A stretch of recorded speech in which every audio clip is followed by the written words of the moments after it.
Alright, we are on our last video for the day. I hope that you guys have made it through this far and that you guys have been able to do your work without too many questions without me being there. Started out talking about compound interest. I want to first compare that to simple interest. So your simple interest formula is just going to be I equals PRT. I is going to be the amount that you end up with. P is going to be your principal, or the amount you start with.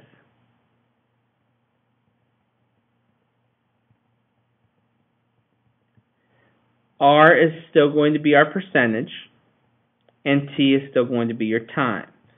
So looking at this example, let's say that you're investing $5,000 at 5% annual interest, and we're just going to have this be simple interest.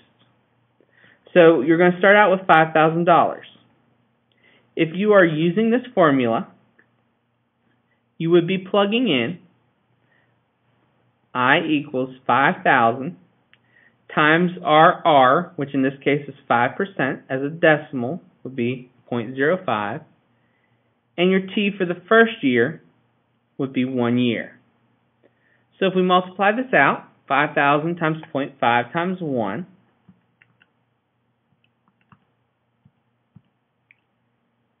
that's going to tell us that our interest, our I, the amount of interest we're going to end up with, would be $250. So when we combine that with our principal plus our interest paid would be $5,250. Now, this was year one. When we look at year two, simple interest looks only at your initial investment, your principal investment. So even though we have $5,250 in our account now, our principal is still going to be $5,000 because that's what it's basing off of, what you started with the account. So this time, we are going to plug in 2 for our time, but everything else is going to be the same. So this time, we're going to find that the interest paid is going to be $500, which is going to bring us to be a total of $5,500. That was year 2. Year 3, our principal is still back at that $5,000, even though we're at $5,500 right now. This time we're going to plug in 3. Other than that, everything is going to be the same. This time we're going to find that we're going to make $750 interest, and we're going to end up with $5,750. Alright, hopefully by now you guys are seeing a pattern. Each year we're going to still have the same principal, and each time the interest paid is going to go up by $150, or $250, sorry. So at the end of our 5 years, we will have made $6,250. So with simple interest, we are looking at only what we put in initially. The difference between that and what we're going to talk about next, compound interest, is that compound interest will actually pay you interest on your interest. So instead of using $5,000 as their starting amount every time, it's going to take into account the interest that you've already earned.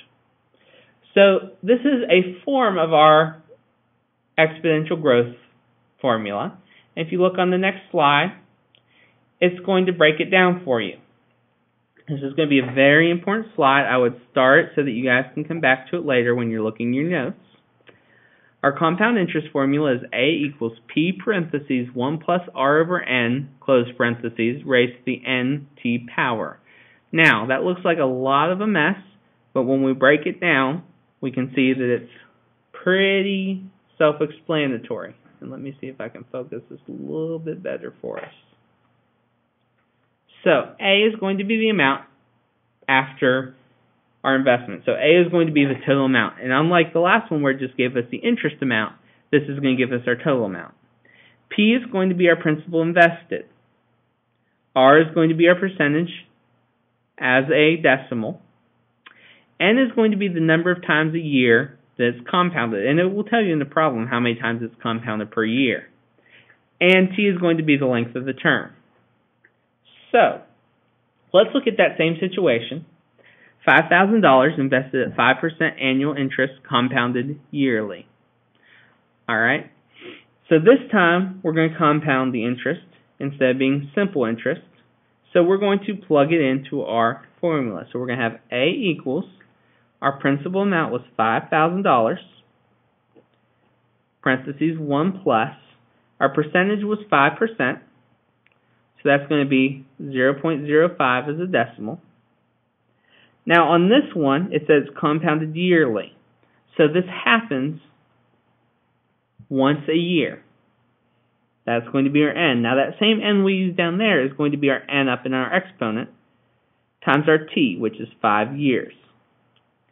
So we would type this into our calculator exactly like this.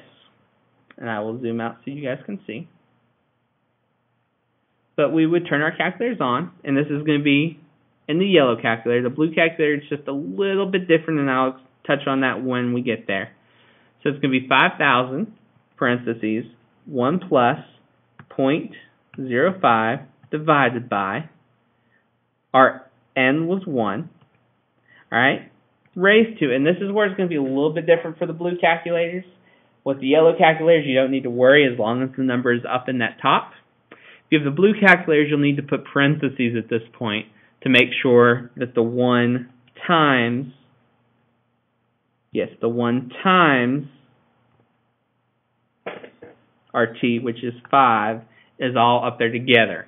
Otherwise, it's going to raise it to the first and then multiply the whole answer by 5. So if you have the blue calculators, you need parentheses around that 1 times 5. And then enter. We're going to find our grand total of $6,381. And since it's money, we'll round to 2 decimal places, 41 cents. So if we compare that to how it was compounded without compound interest, when it was just simple interest, we can see that we're already making more money. Same investment rate, same length of time, but since we're making money on our interest, it's going to be a higher yield. Remember, in the first example, we did not take our interest into account. The compound interest model does, so we're earning interest on our interest. So let's look at another problem. All right, this time it's going to be compounded semi-yearly. Now, semi-yearly means 2 times a year. So that's going to be your n. So we're going to plug in A equals, our initial was still 5,000, our rate was still 0.05, but our n this time is going to be 2, twice a year. So our 2 is going to go down there. It's also going to go up in the top, and we're doing this for 5 years. Now, if you have the blue calculators, it might be easier if you just go ahead and multiply 2 times 5 and make that a 10 up there. That way you don't have to worry about the parentheses on your exponents. But as long as you remember those parentheses, it's going to be the same. So then we're going to plug that into our calculator, and we're going to find that that's going to come out to be $6,400.42. So if we are investing compounded, again, at the same rate, same amount, but this time it's getting calculated twice a year, you can see that we're, again, making more money than when this was just compounded once a year. So basically at the halfway mark, it's looking at how much interest you've made, and it's paying you based off that interest instead of waiting until the end of the year to pay you on that interest. One more example together. This time it is being compounded quarterly, other than that, same situation. Now, quarterly, if you think about it, how many quarters are there in a dollar? That's right, there's 4. So if something's compounded quarterly, it's going to happen 4 times a year.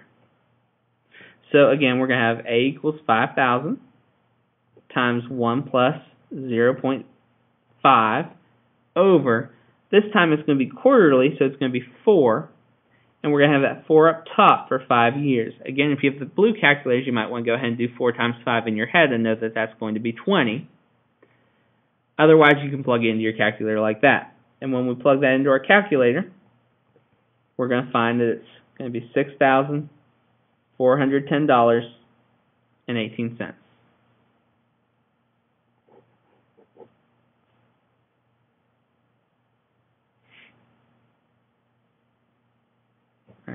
So I'm going to let you look one more time at the work. I'm going to zoom out a little bit. See if there's anything that you didn't get. Make sure this is all worked in your calculator. Just some other keywords to look at. If something happens monthly, it is 12 times a year.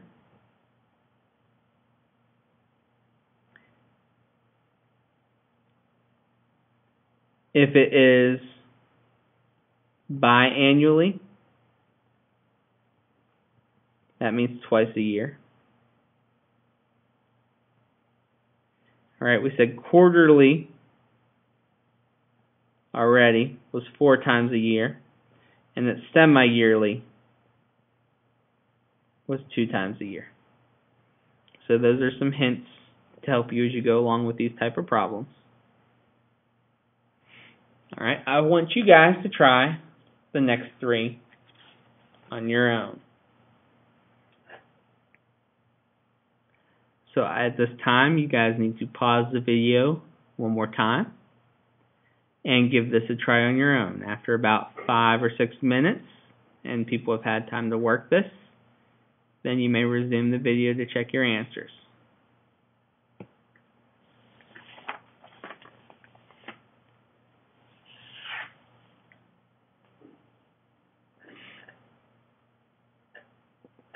All right, so in this case, our initial investment was $1,600. Our rate was 2.5%, which as a decimal is 0.025. Our rate was monthly. Now, monthly we said was 12 times a year. And we are always looking at 3 years for this example. It told us up in the stem of the problem. So we plug that into our calculator, and we get $1,724.48. For the next one, again, we're using the information from up top, 1,600. This time our percentage is 0.0175. It's quarterly, so that's 4 times a year. And we're doing it for 3 years again. And we're going to come out to be $1,686.05.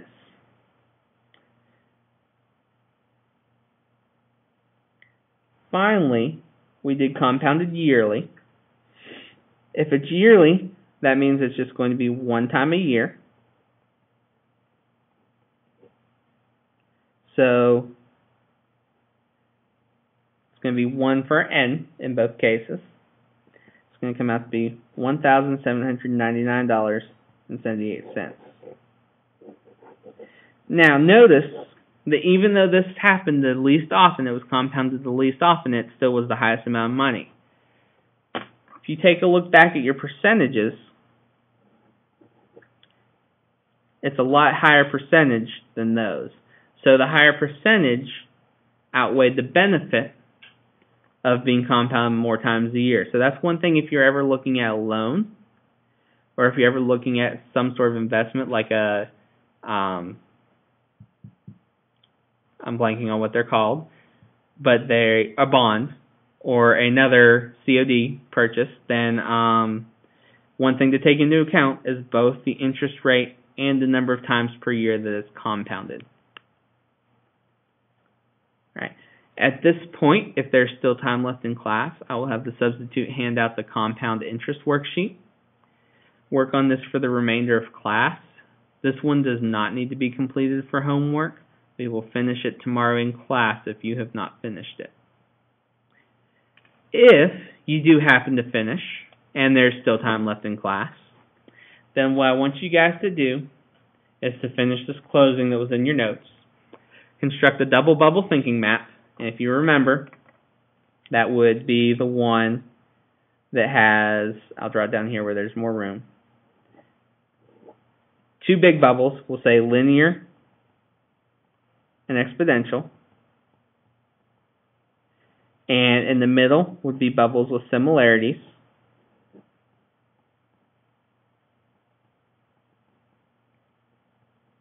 And on the outside will be our differences.